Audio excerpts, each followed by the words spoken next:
Welcome to TWNow. I'm Scott Winnell. For most, slavery strikes us as a condemnable mistake in the history of nations, an activity we look down upon and are happy to have in the past. But surprisingly, slavery continues today in nations around the globe, and in nations where you might least expect it. Slavery takes different forms and involves different types of people, from women to children to men to those of all ages. According to the Global Slavery Index, an estimated 40.3 million men, women, and children were victims of slavery on any given day in 2016. That's roughly the population of the state of California or the nation of Canada. Of these, 24.9 million people were in forced labor, and 15.4 million people were living in a forced marriage. Women and girls are vastly overrepresented, making up 71% of victims. Modern slavery is most prevalent in Africa, followed by Asia and the Pacific region. So the question is, what is going on with slavery in society today? Why do we still see slavery in this era of technological and social advance? What is God's view on slavery? We're going to attempt to answer some of these questions on our program today. We have with us today, and I would like to introduce you to, two gentlemen who, if you are a follower of TWNow, you're familiar with. Mr. Dexter Wakefield is a longtime minister in God's church. He's a writer for the Tomorrow's World magazine and for a number of church publications. He's also traveled internationally in many developing nations, and so brings a unique perspective to the show today. Our other presenter is Mr. Michael DeSimone. Mike DeSimone is a regular on the show as well. He is a minister in God's church and a pastor, and also will bring some helpful and interesting insights into the scripture and into the topic itself. If you're interested and you would like to contact us and pose some questions, we do invite you to do that throughout the show as well, and hopefully we'll be able to get to one of your questions. Gentlemen, let me just start out today by just asking the question, understanding that slavery is present in the 21st century, which is really unbelievable on some level. What do we know about it? What do we know about slavery in the world today? Well, it's very interesting, the stats that you just mentioned about this. This has become a worldwide problem. I think we should differentiate, as maybe some of the 8 world agencies do. There is economic bondage, which is so many, millions and millions of people are in one form or another. They're literally in a form of slavery in that way. But in the world today, believe it or not, we still have chattel slavery. Chattel meaning an object that can be bought or sold, like your sofa, your the dining room table, or something of that nature. This is a growing problem worldwide. You know, it is, like you mentioned, hard to believe. You know, we think of slavery, we think of in the past, or it's easy to think of that. Clearly, that's not the case. We know that from, news articles and so forth. We see that. Some people have, many, as we see from research, that many have gone through it, family members and so forth. You know, depending on where you live, you're more prone to have experienced that. And I'll tell you, the article that, or the actually paper that was shown at the beginning of the program here, very well documented in terms of the slavery that's going on today. It's just a horrible situation. There are a number of different forms about this, just to be sure our viewers understand what we're talking about. I mentioned chattel slavery, but as you say, there's sex trafficking, where people are literally in bondage in a number of different ways, psychologically, with drugs, things of that nature. There is forced labor.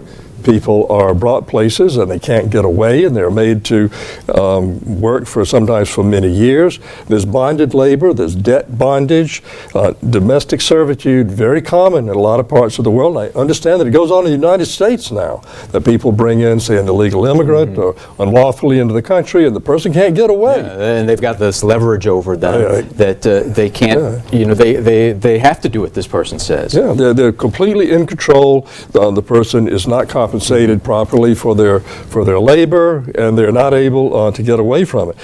Child soldiers. They kidnap children, they have them in these places, and they have little children that grow up in the various armies in Africa. You know, the Walk Free Foundation that did the Global Slavery Index that you know, I'll use as information throughout the show here, because it really is comprehensive in the way it looked at it. But those 40 million you're talking about doesn't include child soldiers. It doesn't include child marriage. It doesn't include organ trafficking, which is also a big thing as well. So these 40 million that is experienced in various countries doesn't include this. Yeah, just jump in real quick. You mentioned child marriage. Sometimes now forced marriage it does, but child marriage it doesn't. Well, sometimes what I was going to say is people think about child marriage as being, maybe teenagers getting married, and it can include that, but we're also talking about little children, 8, 9, 10-year-olds getting married as well. Well, it doesn't include shotgun weddings, I guess. Apparently not. Well, just as other examples of this, Yazidi women that were taken by Islamic State. They are people who identify as Christian, and therefore they have no rights over there, and they have returned and legitimized in radical Islam the actual practice of slavery and say that it should be operated and done. Be buying and selling of human beings. You would have been shocked a decade ago to find out that this would be going on in the modern world today, but it's here and it's growing. Interesting article here on that whole subject. Any feeling or anything that you can related to slavery, maybe a clearer picture of what's going on in the Western world? I mean, we talk about Africa and sub-Saharan Africa. This report that Mr. DeSimone's talking about estimates that about close to 6.5 million slaves in sub-Saharan Africa. Southeast Asia, we know the sex trade is massive in Southeast Asia, but what about Europe? What about the United States? You know, one thing I thought was interesting in regard to this report is, you know, you think about the United States, you think about Europe and the European nations, and, you know, hey, there are laws against slavery, just straight up. That's one of the things, you know, that we don't condone it as a nation, you know, at the government level. It's not condoned at all. There are laws against it. We push against it. We try to stop it in other areas when we know we can, and so forth. Yet, the only nation that earned, let's say, an A in fighting against slavery, the way that at least this you know, Walk Free Foundation looked at it, was the Netherlands. And not the U.S. The U.S. earned a triple B rating, and many of the European countries triple B, double B ratings. Yet, you know, that's investment grade. I don't know what that. But it's appalling, isn't it, when you think about it? Yeah. These nations that espouse to be paragons of morality in some cases. Again, not condoned by the governments, though. That's part of it. It goes black market. It goes underground. It's clearly not legal. You know, the world is against it. You know, it's different than North Korea. Okay, you know, different than, you know, Eritrea and some of these other nations that don't seem to try to hide it at all. In the U.S., here's one stat. In your article here, slavery isn't a thing of the past, in the New York Times, the U.S., 60,000 people, 60,000 people in this country, modern slavery, some form of bondage. I think a lot of that has to do with immigrants, people who come in and they have to go to work here in this place, or they're brought in, they don't know where to go, what to do, they don't speak the language, but they are forced to work for little or no in terms of nothing. The sex trade also in the U.S. is another thing. You know, in New Orleans, that's happened down there, where the young girls oftentimes, and they are put into this situation, you know, and they're you know, they don't get anything from it, and, you know, they have they're attracted, not attracted to, but they feel compelled to stay with the people they're with, you know, and that's how it all works. It hurts. It's not just New Orleans, it's all over the country. Yeah, that's right. No, that's right. just in New York or many major cities, the guys go and they watch the bus station. And if some little thing gets off like this and look at, can I help you please? And all of a sudden, then they're in trouble. Yeah. So what I like to do is let's dig a little bit deeper. You're bringing up examples.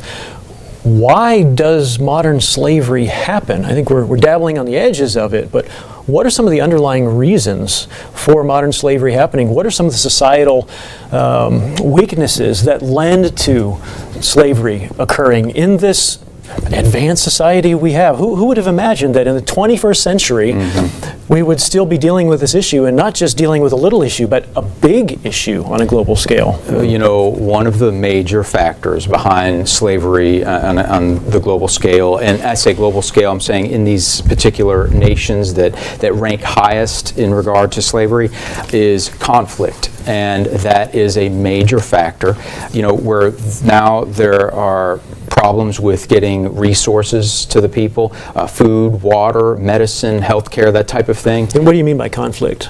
Conflict, wars. Wars, it doesn't just have to be wars, but just various conflicts that include war as well, but fighting back and forth. It could be problems with borders that often happen. You have these issues with governments that don't support these people who have a tendency to be discriminated against. They don't care about them as much. That's the type of thing. The breakdown of the rule of law. That is a major cause, at least in those nations that have the highest rates of slavery that happen inside of those nations, as well as, you know, dictatorships and so forth that don't care about their people. You mentioned the breakdown of the rule of law. Of course, is a big thing. Many of the nations that have some of the worst problems with this right now, particularly in Africa, they literally have laws against it. You can't do it, yet it's so entrenched in society. The one we were talking about earlier, what was the nation? Matarina or Mauritania. Yeah. Huge problem. They've tried 3 times to eliminate it there. The government has, but it's so entrenched in society. And they fall in the top 10. And they still have a major problem with chattel slavery in their country. There are thousands of people that are doing it. I think the reason why people do it is just man's inhumanity to man, people's greed. They want to steal other people's labor without paying them for it. If you can take it, why can't it? If you see money on somebody's table or in someone's pocket, you know, take a gun and take it. Why not do the same with their labor if you can force them to do it? It's sin. Yeah. It's the sin of the world. Devaluing the human life, and what's it worth anymore? It doesn't matter anymore. Just do whatever you want, whenever you want to. If you have the power and you can get away with it, why not? I think that's the mindset, and where people have the opportunity without the government preventing it from happening. And I certainly think our government should do a lot more than they're doing on this now. You know, that's why I'm saying in a way it's surprising in terms of the rating that they get against, you know, to prevent it. Yeah, why a triple B? I don't know. I mean, triple B versus AA. I know. Yeah. But why are we having a triple B and not a triple A? Right. You know, we should be up at the top of that, but we're not. Yeah, A being the highest. Yeah. Well, you mentioned economic slavery. What does poverty have to do with slavery? How does poverty around the world play into this action? You know, puts people in a position where, let's say, for example, a family is indebted to you know, a company or other people or the nation through, you know, tax audits. One thing that they do in North Korea is tax audit. They threaten that against people. Now you owe, and you know, you may be able to get out of it if you sell your daughter, sell your son for labor, or however, you know, whatever means that might be. That's right. It's economic bondage, I think is the term that the agencies that try to combat these things use. Also, when, as you say, people are poor, if they have an opportunity to say, well, how would you like to go and from the small hut that you're in now and live in this fine house somewhere in the Middle East, and you'll be paid this amount of money. And wow, that's more money than they've ever seen. They said, yeah, I'll be willing to do that. Or come work on our construction crews and we'll pay you this much. The trouble is, it's kind of like the company store. I owe my soul to the company store. You wind up paying and buying things. You don't have the money to get out of the situation that you're in. People become locked in to where they are, and it becomes economic bondage. And one of the things that happens, they're promised these great jobs or this type of thing, and then the promise never comes to pass. They, not just owing it, but they're never paid the money that is owed to them, and it continues on and on and on. And of course, if you stop, you'll never see that. Yeah, you'll never see the money, and or they may send you. Tell the people you're there illegally, you could be put in jail, all kinds of things can happen.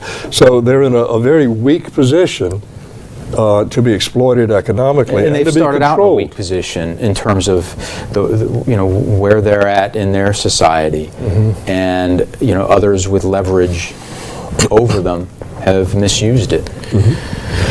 Well, I think we've talked about some helpful thoughts, some helpful statistics to hopefully give a clearer picture of what's happening today and maybe some of the underlying causes. What I'd like to do now is move forward. And by the way, welcome if you're just joining us at TWNow. My name again is Scott Winnale, and today we're talking about 21st century slavery. If you do have any questions, let us know. We'll see if we can address them today, but hopefully we'll provide some answers too. And at this point in time, I actually want to transition a little bit. We have talked about sort of the scope, at least a little bit of the scope of 21st century slavery, sort of the underlying causes. This is a show about answers as well. Answers from the Bible. As we think about that, what kind of biblical principles, maybe scriptures, do we see that if they were put into place now would eliminate 21st century slavery? Because we recognize this is not a godly situation. The attitudes and all of these things are just wrong. But God does give us some neat principles in the Bible that can give us a glimpse of how the world might be different if we actually did some of what He's guided us to do. A workman is worthy of his hire. Let's deal with economic bondage. That's modern slavery, is economic bondage. A workman is worthy of his hire. You do not withhold money from someone that is due to them. They should be paid for what otherwise you're stealing from them. That falls under the commandment, thou shalt not steal. That's a statute that is developed from that very thing there. So that would be one big thing. If everyone would simply pay people the value of their labor, where would modern slavery be? The commandments of God is a principle. You mentioned stealing. That was one thing that just came to my mind.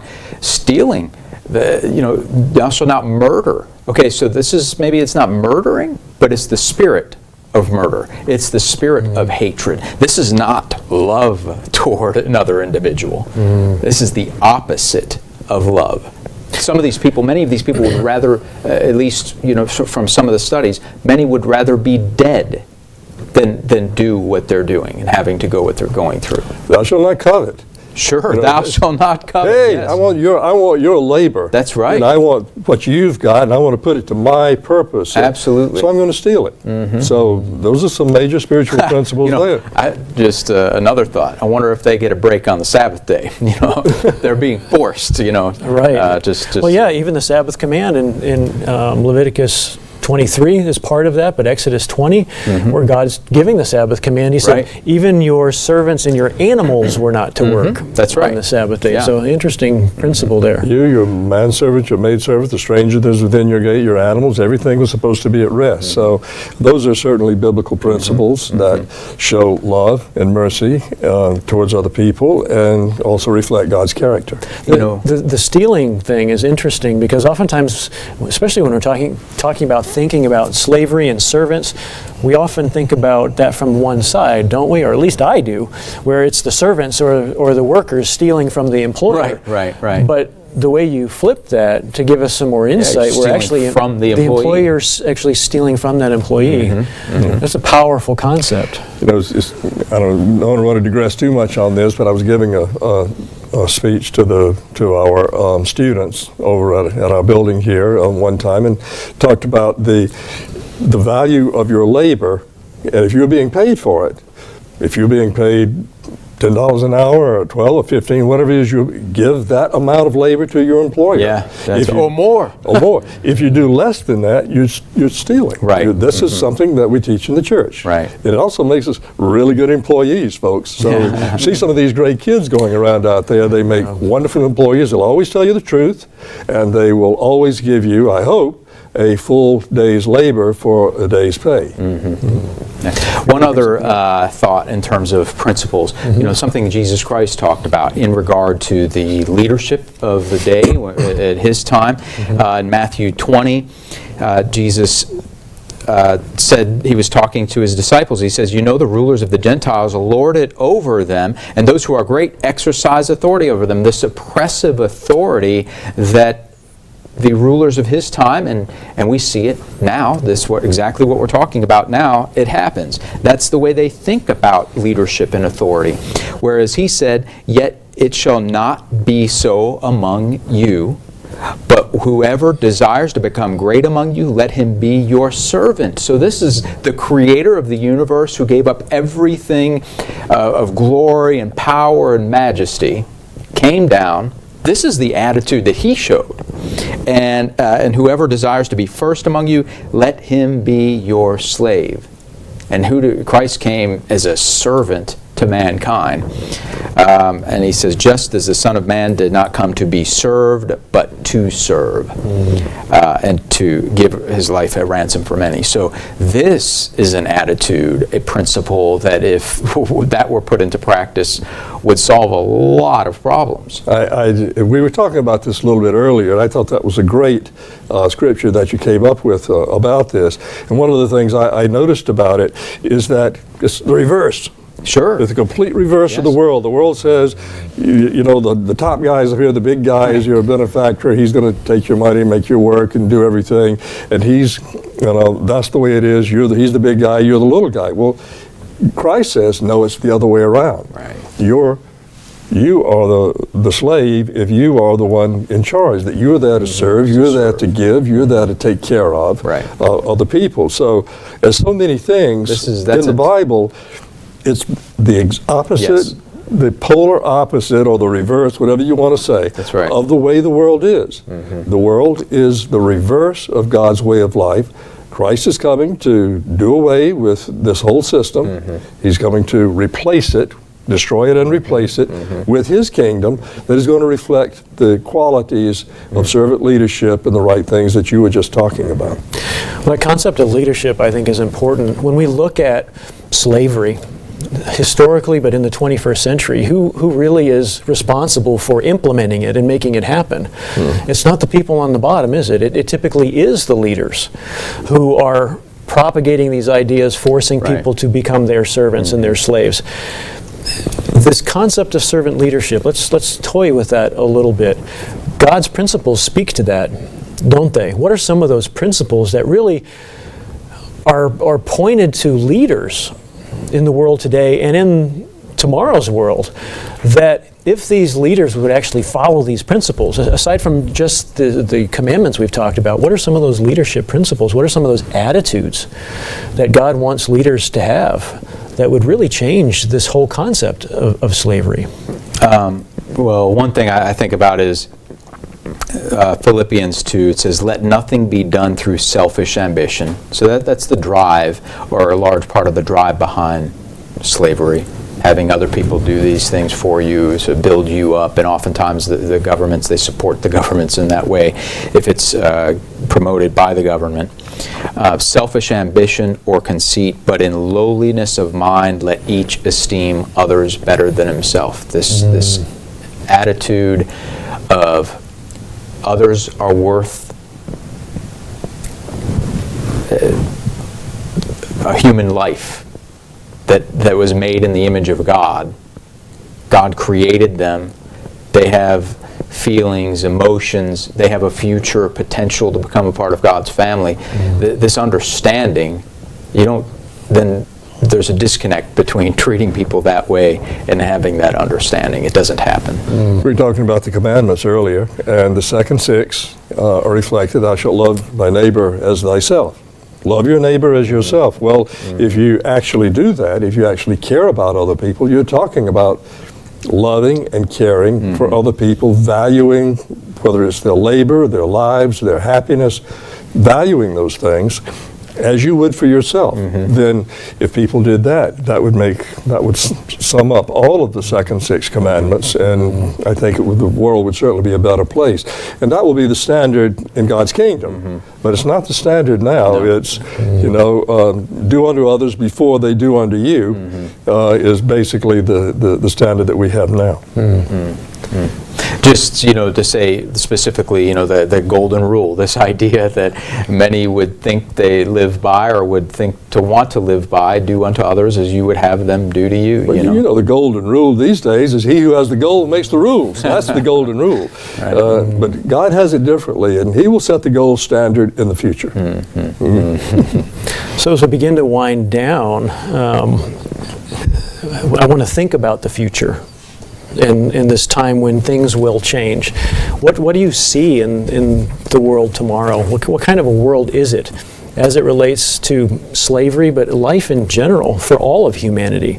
Recognizing, as you've sort of pointed out, God created all human beings in his image. Genesis 1:26 talks about that. We're made in the image and in his likeness. God doesn't differentiate between people and where they come from with that observation. So what is his plan? What is his purpose? What is his desire for all of humanity? What's it going to look like? Well, he's going to bring all peoples into his kingdom. He is no respecter of persons, and he is opening this up to everyone. That's why Jesus said, go you into all the world and preach the gospel to all people. This is wonderful news, the gospel of the kingdom of God. People don't believe about this now, but you're watching this program, maybe you do. We're going to tell you about it. The more you watch it, the more you'll learn. But that's the thing, that the entire world will be brought in, and it's going to be a whole new system based on righteousness. Based on righteousness, God's righteousness, and not the way that the world is now. And what is righteousness? All his commandments are righteousness. Of God. Yes. All his commandments.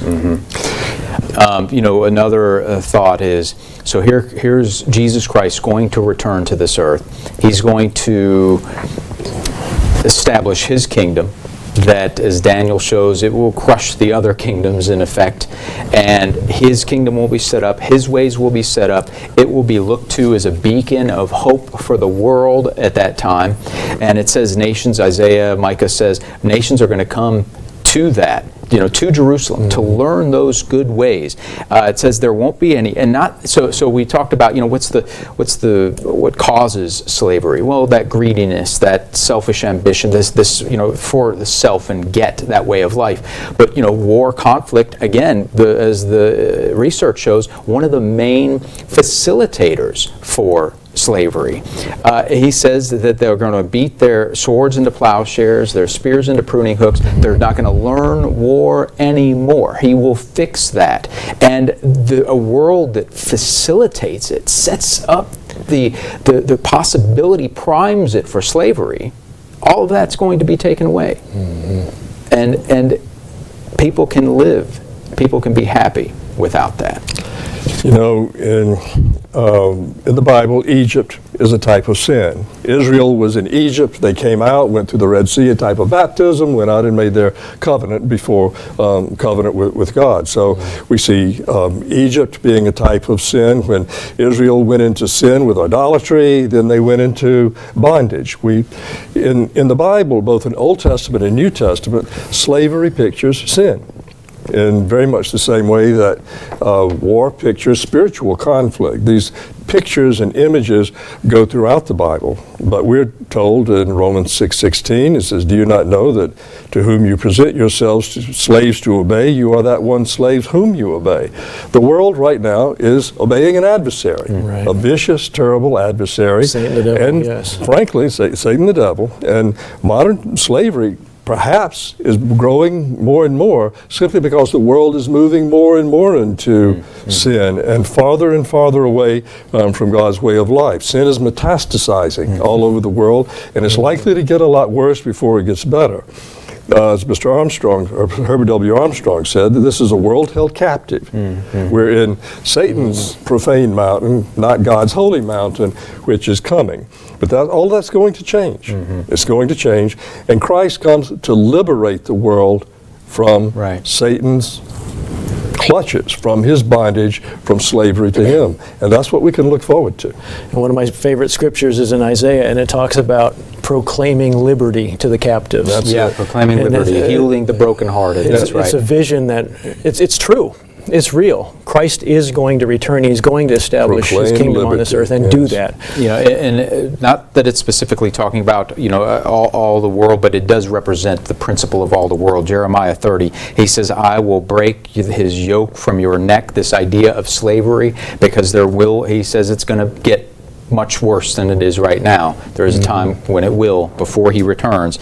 And I will burst your bonds. Foreigners shall no more enslave them. And there is a time he is going to come and fix it. Interesting. Gentlemen, thank you for your comments today. We've just broached this subject, but hopefully ending on a little bit more positive note, recognizing the plan that God has for all of us. Slavery, as you know, has been a scourge on society, practiced by peoples who lack love and who lack the outgoing concern for others. It's going to change one day when Jesus Christ returns and sets up his kingdom on the earth. This is a situation, not just 21st century slavery, but slavery. It's a situation that will come to an end one day, and we really long for that time. If you haven't read it, I would like to point out our booklet, The World Ahead, What Will It Be Like? This booklet takes a little bit of a glimpse into what this world ahead, this coming tomorrow's world is going to look like, that we've just scratched the surface with today. Thank you for joining us. We hope you've enjoyed this conversation today and benefited from it. If you'd like to find out more, please do feel free to visit us on tomorrowsworld.org and or join us again next week for TWNow.